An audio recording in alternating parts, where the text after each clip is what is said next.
നമസ്കാരം. ഭാരത് ലൈവിലേക്ക് സ്വാഗതം.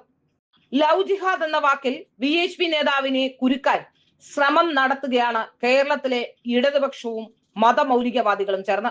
കുംഭമേളയിലെ വൈറൽ പെൺകുട്ടിയുടെ വിവാഹത്തെ ലവ് ജിഹാദ് എന്ന് വിളിച്ചതിന് കേസെടുത്തിരിക്കുകയാണ് കേരളത്തിലെ പോലീസ്.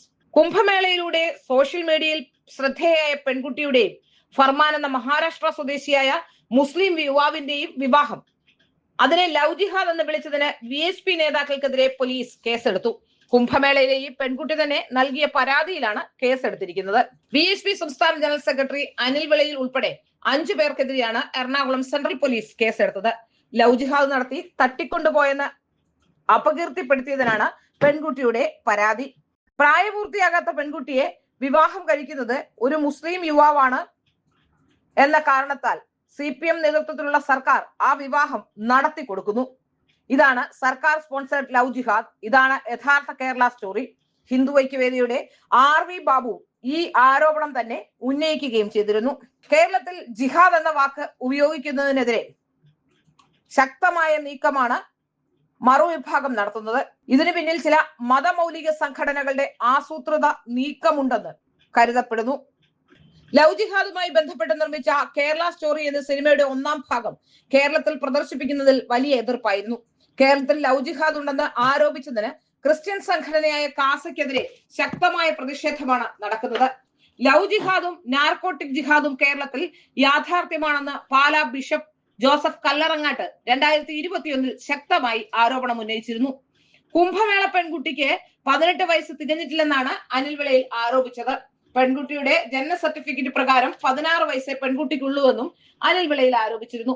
നേരത്തെ ഈ പെൺകുട്ടിയുടെ വിവാഹവുമായി ബന്ധപ്പെട്ട് തിരുവനന്തപുരം അതിവേഗ പോക്സോ കോടതി മധ്യപ്രദേശ് പോലീസിനോട് റിപ്പോർട്ട് തേടിയിട്ടുണ്ട്. മെയ് 20-നകം റിപ്പോർട്ട് നൽകണമെന്ന് മഹേശ്വർ സ്റ്റേഷൻ SHOയ്ക്ക് നിർദ്ദേശവും നൽകി.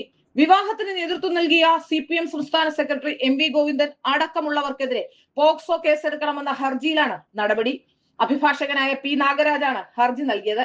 MV ഗോവിന്ദനെ കൂടാതെ V ശിവൻകുട്ടി, AR റഹീം, ക്ഷേത്രം ഭാരവാഹികൾ, ഫർമാൻ എന്നീ 6 പേർക്കെതിരെ കേസെടുക്കണമെന്നാണ് ഹർജിയിലെ ആവശ്യം. മാർച്ച് 11 പെൺകുട്ടിയും സുഹൃത്തായ ഫർമാനും തിരുവനന്തപുരത്തെ ക്ഷേത്രത്തിൽ വെച്ച് വിവാഹിതരായത്. പൂവാർ അരുമാനൂർ നൈനാർ ക്ഷേത്രത്തിൽ വെച്ചായിരുന്നു വിവാഹം.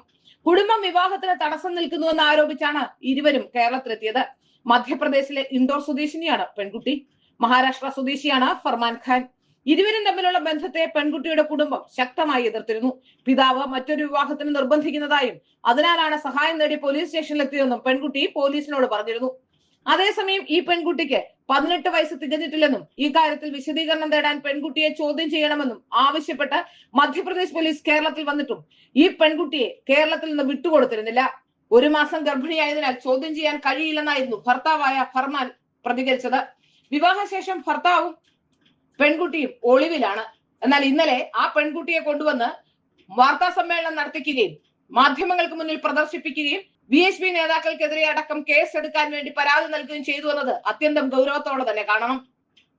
ഇതിൽ നിന്നാണ് യഥാർത്ഥത്തിൽ ഈ വിഷയത്തിൽ പേടിക്കാനും മറയ്ക്കാനും കേരളത്തിലെ സർക്കാരിനുണ്ട് എന്ന് നമുക്ക് വ്യക്തമാകുന്നത്. മന്ത്രിമാരടക്കമുള്ളവർ പോക്സോ കേസിൽ പ്രതിയാകുമെന്ന സാഹചര്യം വന്നപ്പോഴാണ് കേസിന് കൗണ്ടർ കേസുമായി ഇപ്പോൾ രംഗത്ത് വരുന്നത്. ഏതായാലും ഈ കേസുമായി ബന്ധപ്പെട്ടുള്ള നടപടിക്രമങ്ങൾ വരുന്ന 20-ന് തന്നെ നടക്കുമെന്ന കാര്യത്തിലും സംശയമൊന്നുമില്ല. ഒരുപക്ഷെ കോടതിയിൽ കഴിഞ്ഞ ദിവസം പ്രൈവറ്റ് കംപ്ലൈന്റുമായി നാഗരാജ് എത്തിയപ്പോൾ സ്പെഷ്യൽ പ്രോസിക്യൂട്ടർ ഹാജരായിരുന്നു. സ്പെഷ്യൽ പ്രോസിക്യൂട്ടർക്ക് അങ്ങനെ ഹാജരാകാനുള്ള ഒരു കാരണവും ആ കേസിലില്ല താനും. ആ കേരളത്തിൽ കേസെടുക്കാത്ത സ്ഥിതിക്ക് എന്തിനാണ് അവിടെ ഹാജരായതെന്ന ചോദ്യം സ്വാഭാവികമായി കോടതിയുടെ ഭാഗത്തു നിന്നുണ്ടായി. അപ്പോഴാണ് ഒരുപക്ഷെ കൗണ്ടർ കേസ് എടുക്കാനുള്ള നീക്കം ഇപ്പോൾ നടത്തുന്നതെന്ന് വ്യക്തമാകുന്നു. കേരളത്തിലെ സർക്കാരും മന്ത്രിമാരും CPM ഒക്കെ ഈ പെൺകുട്ടിക്കും ഫർമാനും വലിയ സംരക്ഷണം നൽകുന്നുണ്ട്. കൂട്ടത്തിൽ മറ്റേതെങ്കിലും തീവ്രവാദ സംഘടനകളുണ്ടോ എന്ന് സംശയിക്കേണ്ടി വരുന്നു.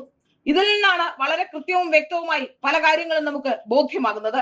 ഇതുപോലെ തന്നെയാണ് പല പെൺകുട്ടികളെയും ഇത്തരത്തിൽ കുടുക്കിയിട്ടുള്ളതും. നിമിഷ ഫാത്തിമയെ IS-ൽ കൊണ്ടുപോയതടക്കമുള്ള കാര്യങ്ങൾ കേരളത്തിലെ സമൂഹ മനസാക്ഷിക്ക് മുന്നിലുണ്ട്. ഇനിയും വെളിപ്പെടാനാവാത്ത നിരവധി കാര്യങ്ങൾ പുറത്തു നടക്കുന്നുമുണ്ട്. ഇപ്പോൾ നമുക്ക് മനസ്സിലാക്കുന്നത് അഖില ഹാദിയെ പോലെ മറ്റൊരു പെൺകുട്ടി കൂടി ഇപ്പോൾ ബലികരിക്കപ്പെടുന്നു എന്നുള്ളതാണ്. ഈ പെൺകുട്ടിയും സത്യത്തിൽ കേരളത്തിലെ CPM-ന്റെ രക്തസാക്ഷിത്വത്തിലേക്ക് മാറ്റപ്പെടുകയാണ്.